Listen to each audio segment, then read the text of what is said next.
We're out doing errands. I've been checking the news. I already knew this earlier, but now more details are coming in about these strikes in the Middle East from the U.S. And we'll talk about it here in just a minute once some people join. If anybody joins, I don't know. It's a Friday night. People have lives. Surely they're not going to spend their time with me. I don't know. With me here in this Walmart parking lot, drinking my Coke Zero. Oh, there's 7 people. What are you guys doing tonight? Steve Rogers. I'm here. Olga Landry. Hello, Jared. Bethany Gonzalez. Alive. Hi from Utah. Steve Rogers. Captain America. Captain America watches my channel. Have you guys been following this with the strikes today? Aaron Pena. Hey, Jared in Reno. Oh, sorry. I guess I'm assuming the Enye. I don't know if it's Aaron Pena or Pena. Olga Landry, just finished my dinner. I hope it was good. I can't wait for dinner. I have to wait till we get home. Shirley Post, Heidi Ho, Gresham, Oregon. CO2MC number 26, hi from Idaho. Steve Rogers, Colorado. Jacob Williams, good morning. Oh, good morning from Australia. Olga, what strike? Okay, well, we'll talk about that in just a minute. Davis, reading a book, ... on the couch by the fire. Ooh, that sounds nice. I wish we have a fake fireplace. One of those like heaters. It's in our bedroom. It's kind of cool. Not the real thing though.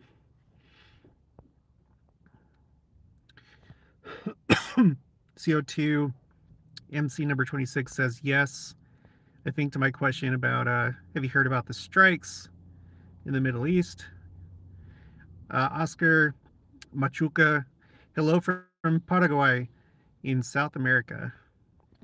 I think I probably met a few, but there was one member from Paraguay in Spain that we spent a lot of time with because his fiance was investigating the church.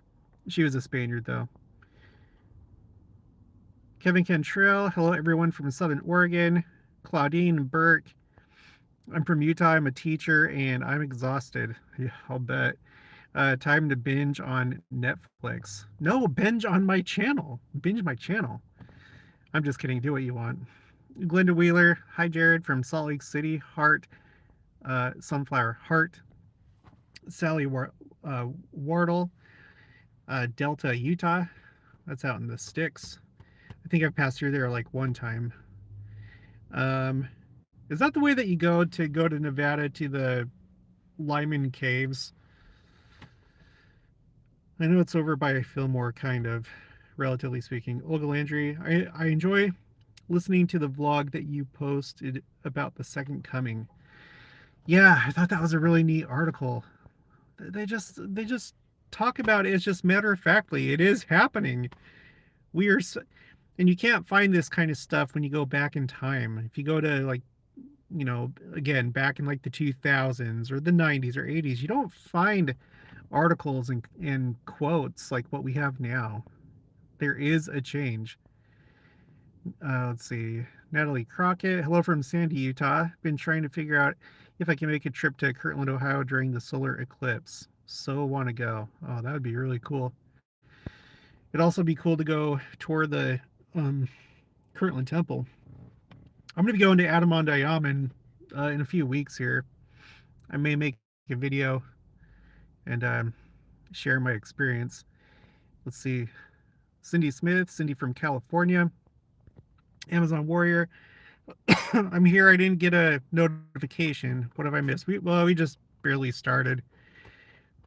We're only like 5 minutes into this. Sally Wardle. Yep. Lehman Caves. I knew it. I've been there like a couple times. Steve Rogers, related to Rod Wardell. Nathan Shaw, I watched the last eclipse in Delta. Nice place. Zybarth is here. Hi. Sally Wardell. No, Steve. Lots of Wardells in Utah. Melody Rush. Hi, Jared. American Fork, Utah. The Haystack got the notification. Steve Rogers. Copy. Betty Horn. Hello from Sarasota, Florida. CO2 MC number 26. Good luck. A lot of hotels are already booked around that time. Yeah, that's like one of those things that you have to like get probably like way in advance. Sherry Johnson, hi from South Carolina. I miss the West, but happy here with part of my family. Yeah, it's good to experience different places. You know, I miss Utah. I miss Arizona.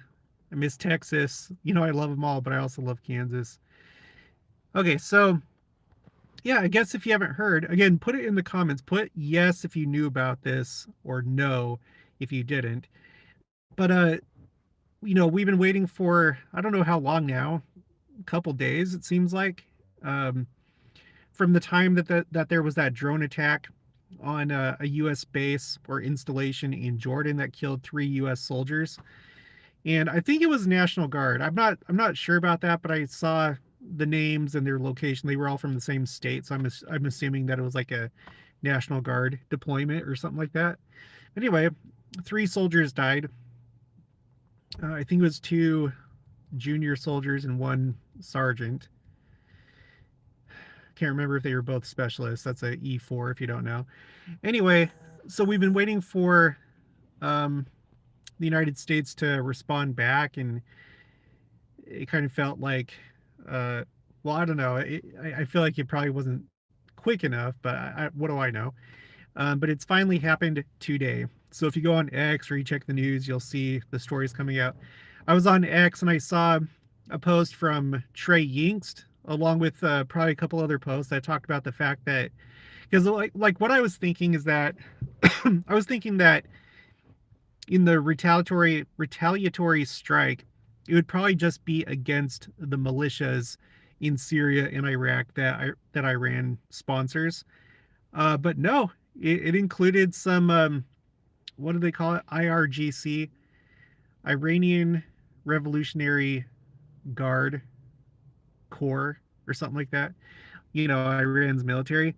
They hit some of their sites, not inside the borders of Iran, from what I've seen, but places where there are, I guess IRGC personnel and assets.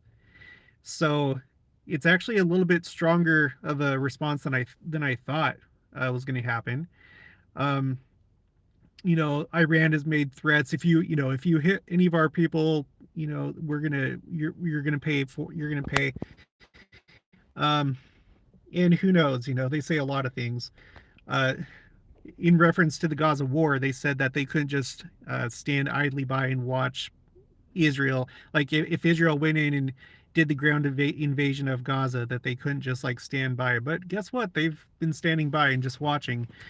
So I guess the question that I want to present to you is, now that this has happened, and there were 85 targets that have been hit, a mix between these militias as well as Iranian targets outside of Iran.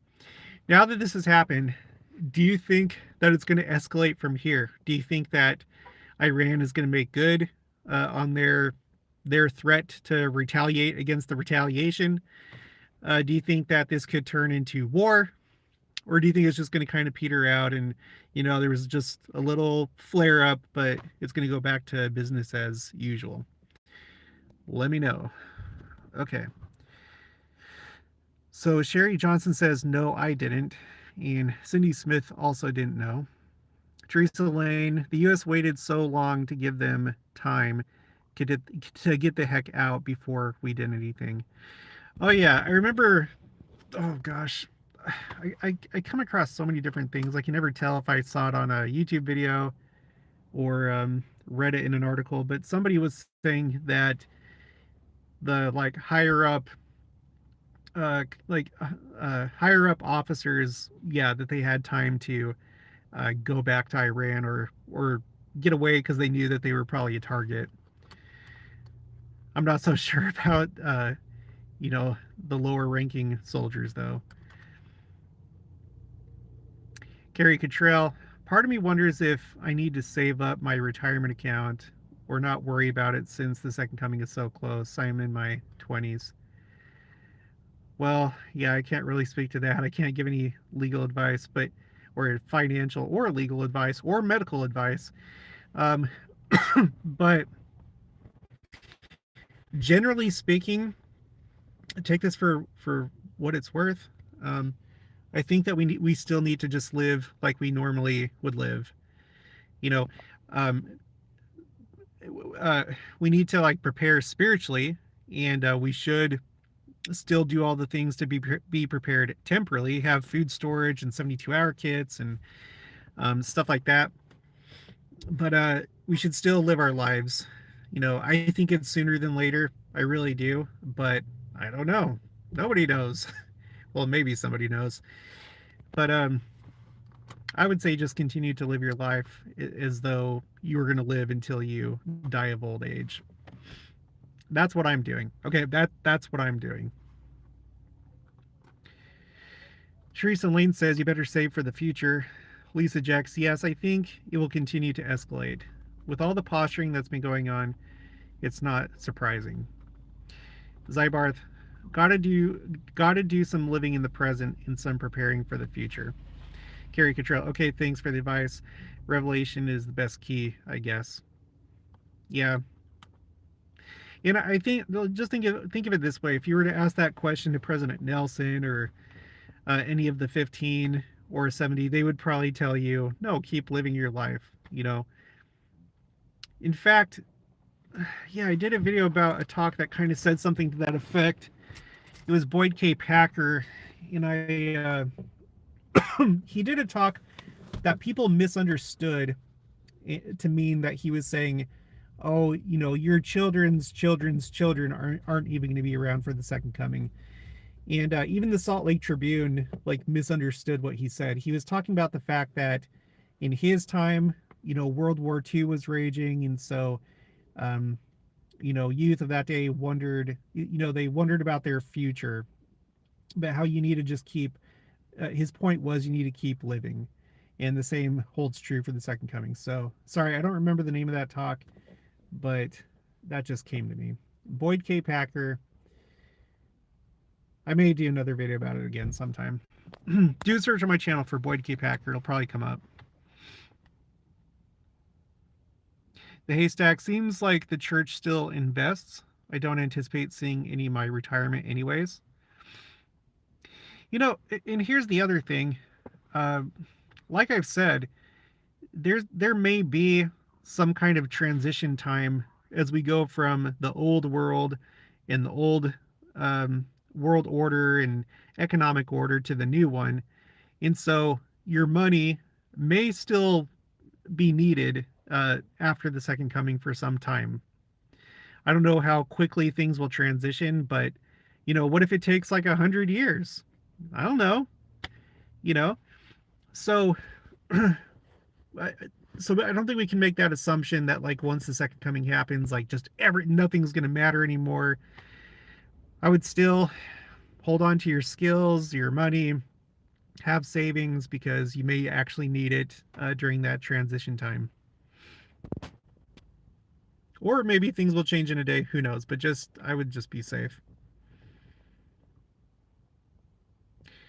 The Floor Lord, even if this world ends this year, all earthly things don't really matter. Yeah, ultimately, but we still need to, be self-reliant and save for a rainy day, take care of our temporal needs the best that we can. Sally Wardle, we can't live in fear. I'm still making quilts for our great grands. So fear of the second coming is not it's not stopping her from making her quilts. We should all take after Sally. Glenda Wheeler, I agree. Keep on. Okay, Yen. Teresa Lane, what we have, when the time comes, we can consecrate it to the kingdom of God.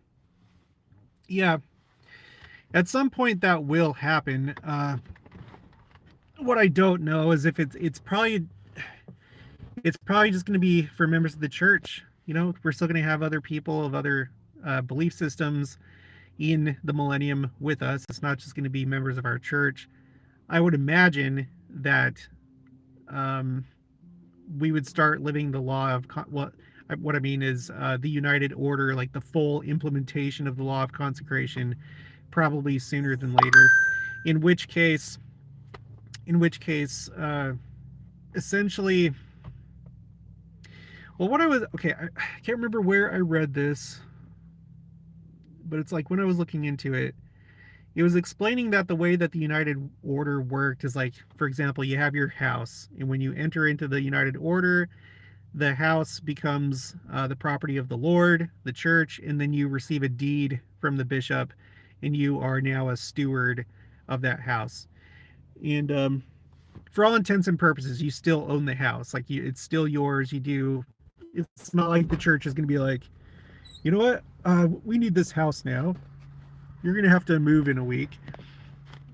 But yeah, there may be something like that. The church may start living the United Order, full implementation of the law of consecration sooner than later.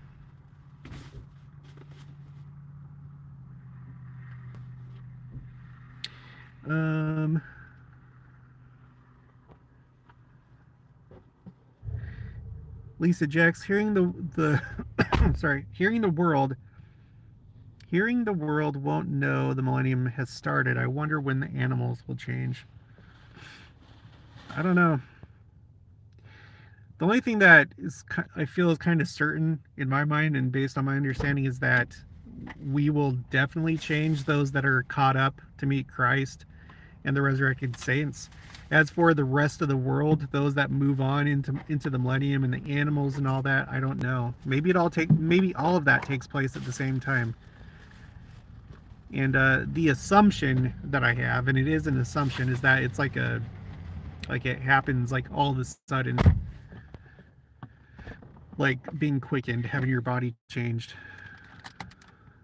The haystack, yes, hold on to funds, invest in practical stuff. Don't think money will be left over, second coming or not.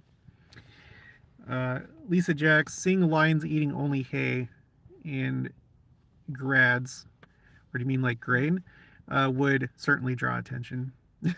Yeah. Zybarth, I'm still planting cherry trees. Oh, that's a quote from Wilford Woodruff. Wow, I'll make a little of the live. Yeah. Well, we're at 18 minutes. We may go for just a little bit more. Jenica's back. I need to go home. Make a video if I can for tomorrow. I have a really cool video planned for tomorrow. I'm excited. There was a while ago, I did that video that was my top video of all time for my channel. That had it was over 100,000 views, which for me is astronomical. And it's the video that got the attention of of Israel 365. And it was a video where I went through everything that I knew of, which primarily came from their website, of all the preparations that they've been doing to get ready for the third temple. The training of the priests, the doing reenactments and doing this and that. Well, I came across a video from Hamas. It was a Hamas spokesperson, and he mentioned the red heifer, that was like one of their concerns. Other people were trying to spin it and make it seem like, oh, they're attacking Israel just because of the red heifers, and that's not true. But for them, the red heifers were alarming because they know that the Jews are waiting for that. That's like one of the things that's stopping them from being able to have the third temple. Once they're able to purify themselves with the ashes of the red heifer, then there's nothing to stop them from building the third temple, except for political and military realities. So anyway, I was starting to look into that, and then I realized that I needed to make another spreadsheet and put everything down on a timeline. And there was just so much more than I realized once I put it down. And so I'm going to go over that. And there were some things that I found that I didn't catch before somehow. So it's going to be a good video. We're going to talk about the red heifers too. Because within the next few months, all the different groups, I think it's by April, all of them will then be of age to be burnt for their ashes. Okay, sorry, I can't keep up with, okay, Justin Fennis. About time I caught alive. Good to see you, my friend. Bump, bump. Yeah, I haven't seen you for a while on the channel. M. Henderson, hello from Mesa, Arizona. Swaro cactus emoji. The haystack, still planting apple trees. Ha ha ha ha, like that. Carrie Goodman, great live, good topic to discuss. Irvine, California here. Lisa Jex, Allie Wardell, where do you live? And then Sally replies, Delta, Utah. Ed Bunch, hello from St. George, Utah. Thanks for all you do, and it helps me think all approaches to each subject. Yeah, I think that we need to do that. I think sometimes we have limited imaginations, or it's hard to like consider lots of, because there's just things that could happen in such different ways than what seems obvious, and I think a lot of things will happen in ways that we didn't expect. So I think we just need to be open-minded and just watch what actually happens. Patsy Reinhardt, yay, live. The Blackfoot from Blackfoot, Idaho. Lisa Jex, is that close to Spanish Fork? Zybarth, apples, red apple, green apple. Lisa Jex, we have tons of cousins in Spanish Fork. CO2MC number 26. It's going to be interesting to see what happens in April, considering it's going to be conference and the eclipse and the comet that will be coming. Yeah. I'm telling you, I feel like this April is going to be big in some way. There's a lot of things coming together right now. And, well, let's bring it back full circle. Now we have this going on today with the U.S. and Iran, where the United States has struck Iranian targets, not just proxy groups, Iranian targets. So if I had to guess, I would guess that things will go back to the status quo, at least for a while, because a lot of times when you start getting excited, like, oh my gosh, this is going to turn into another war, and that's going to lead to Armageddon, and we're going to have the second coming, usually that doesn't happen. So, but not always. Like, no one really saw this war starting in the first place. No, I mean, who knows what Israel actually knew, within their intelligence community. But the world at large, I don't think anybody saw that surprise attack just happening all of a sudden. And I certainly didn't expect the Houthis to join in. They're very influenced, obviously, by Iran because they're Shia Muslims.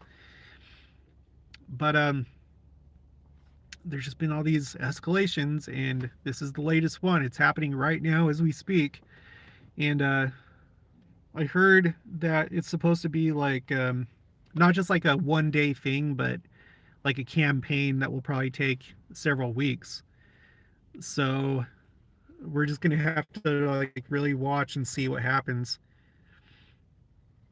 I have a hard time believing that Iran would be stupid enough to retaliate, because one of the threats that they made was that they would directly attack American targets in the Middle East.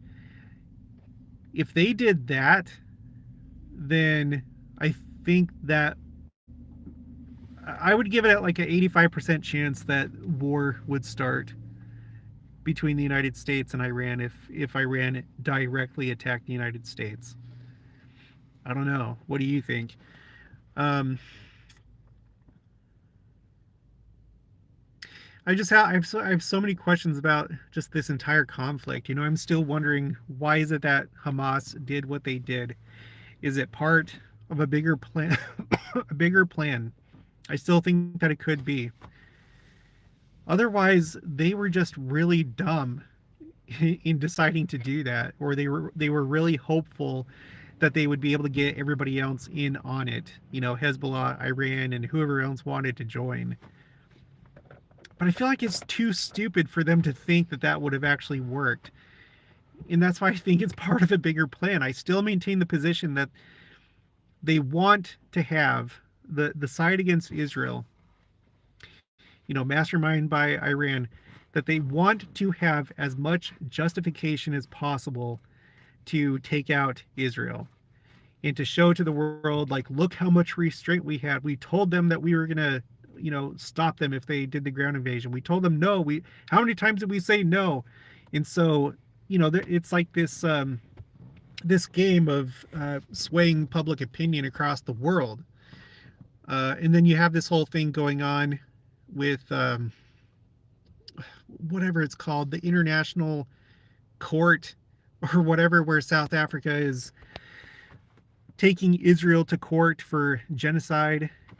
So there's like a lot of things being whipped up against Israel. And I think it's kind of working, like to sway the people that are more in the middle. I could be wrong. I don't know. But that would make a lot more sense if this was part of a bigger plan and they're just waiting for the right time and have enough support behind them, and then they can go ahead and do it. But I could be wrong. Maybe Hamas is just dumb.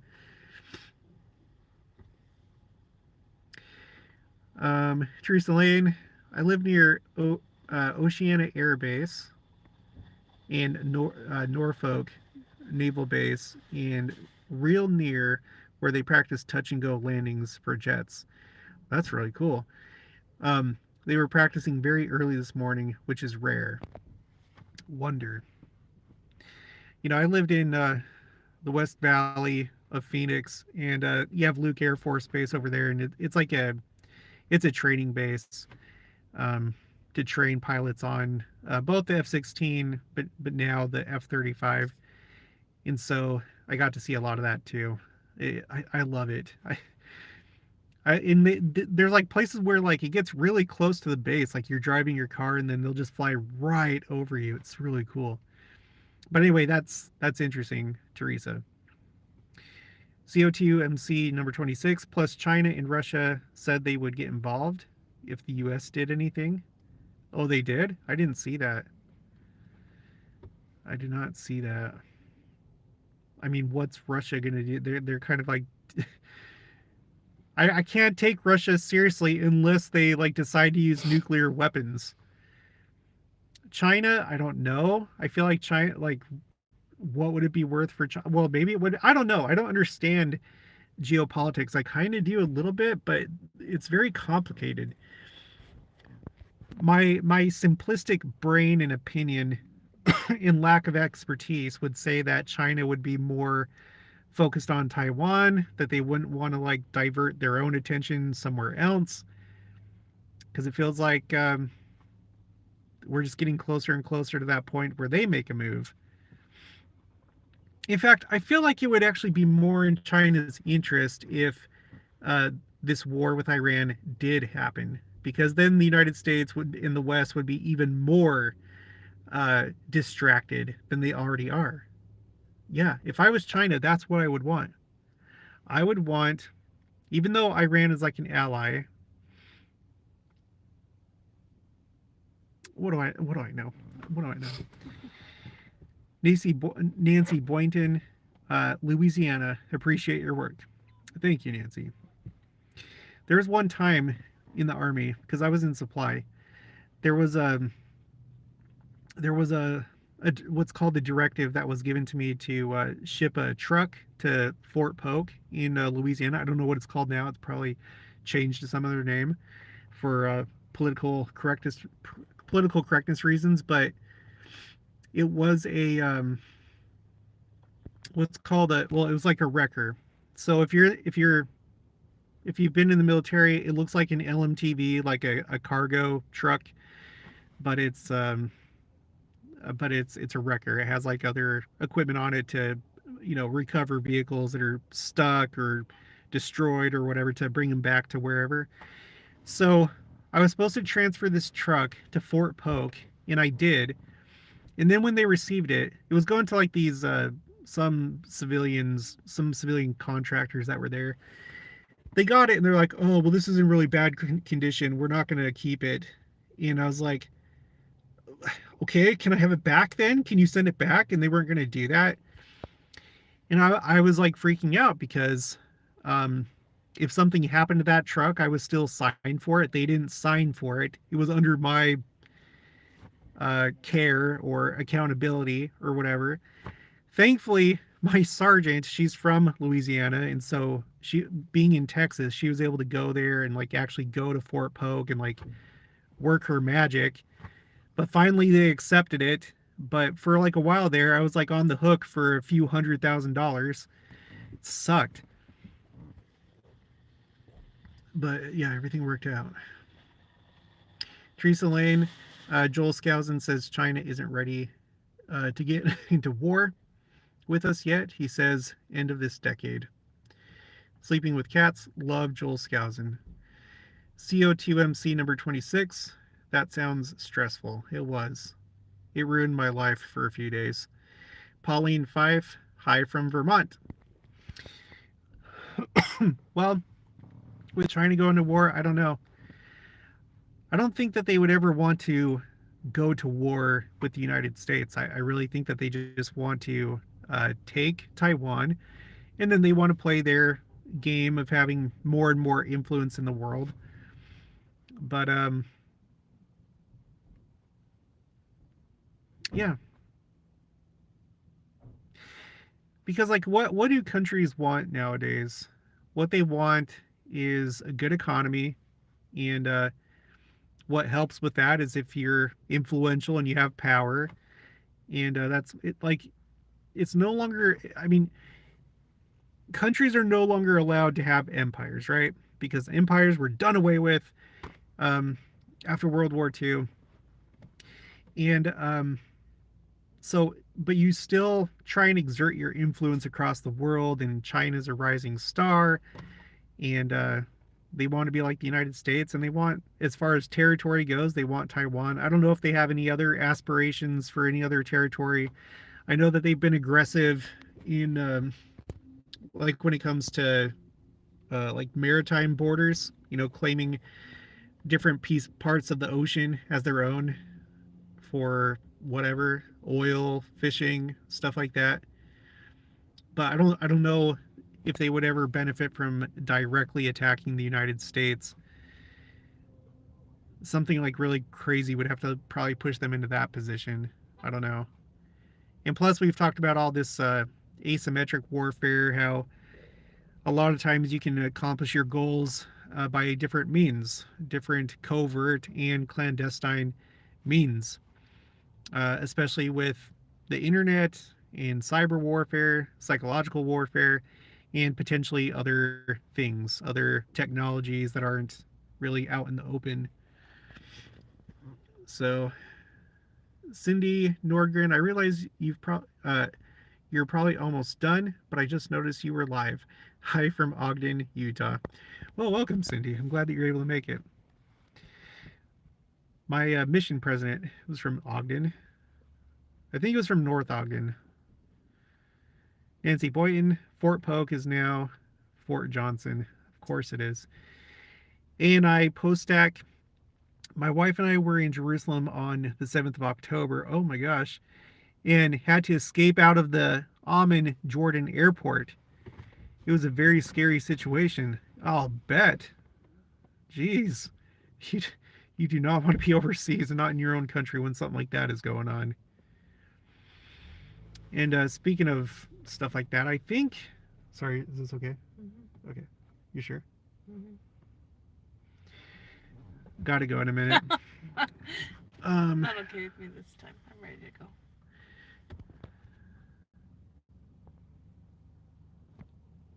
Let's see.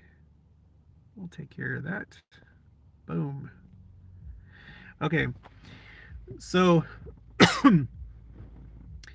As far as I know, I haven't heard any word on this, but as far as I know, and it would make sense, the BYU Jerusalem Center is still without students because it was, I can't remember how long, maybe 2 or 3 weeks after the war started. First, they were sent to Greece, and then I think ultimately they all went home. Those that were studying at the BYU Jerusalem Center. So that's interesting. Again, if I'm right about the BYU Jerusalem Center being a temple, maybe not the temple like the main temple, but if it's a temple of Jerusalem, it's empty right now. It could be at any time they could renovate it or not renovate it, turn it into a temple. They're using the 8th floor of the Joseph Smith Memorial Building as a temple space. You can do it anywhere. You can do it anywhere. So they could turn that into a temple space. Um, Maybe not even turn it into a permanent temple, just a temple space that Christ can. I never thought about that.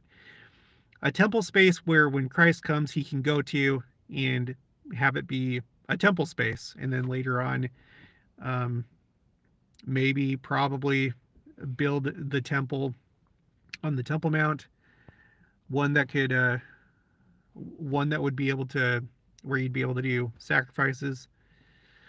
Teresa Lane, I had not heard about the BYU Jerusalem Center. Not surprised though. Yeah. At first, they were like, "Oh, there's not really too much to worry about. There's not a whole lot going on here around Jerusalem." But then that changed, and I was keeping track of that because you get all these different reports on X, and it's not like there was a lot going on, but there were skirmishes taking place in Jerusalem proper. Um, and so that's about the time that they decided to get the students out of there. CO2 MC number 26, that would be cool. Christ back in Jerusalem, but no one knows. Zarbarth, I spoke with someone who said students were told in BYU Jerusalem orientation that it would eventually become a temple. Oh, I would love to hear from one of those people, but we'd have to take it with a grain of salt, obviously. And you'd have to wonder about who was saying that and on what authority. But I would really, I would love to talk to whoever heard that. CM Zybarth, I understand. I just feel like that's one of those ways that a prophecy could be fulfilled in a natural way and us, be caught off guard. Like, not off guard completely. I feel like a lot of us are like really, feeling like the second coming is close. We see all the signs. But, you know, for even you and I, just one day could be like, oh my gosh, what? I thought this was supposed to happen. It's like, it did happen. But you didn't think about that, did you? CM Zybarth, only reporting what I heard. Yeah. I hope that's true, believe me. That would be so cool. Nathan Shaw, if the Palmyra or Nauvoo dedications were broadcast to the Jerusalem Center, it has been a temple. Yeah, or I don't know that you would say it's like been a temple because like you have all the stake centers. I don't know if they were.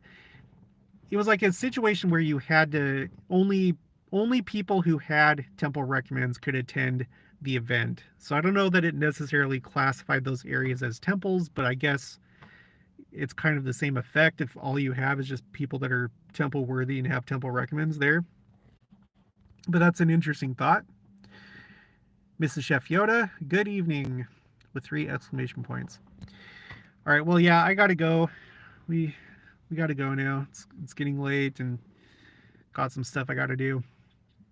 But look out for that video tomorrow about the red heifers and just all the timeline of all the things that they've been doing, because it's pretty staggering to realize just how much they've actually been preparing for the third temple. It'll be a good one. All right, that's gonna be it for this one. I'll talk to you guys later. Thanks for joining me tonight, and have a good rest of your night and a good weekend. Talk to you later.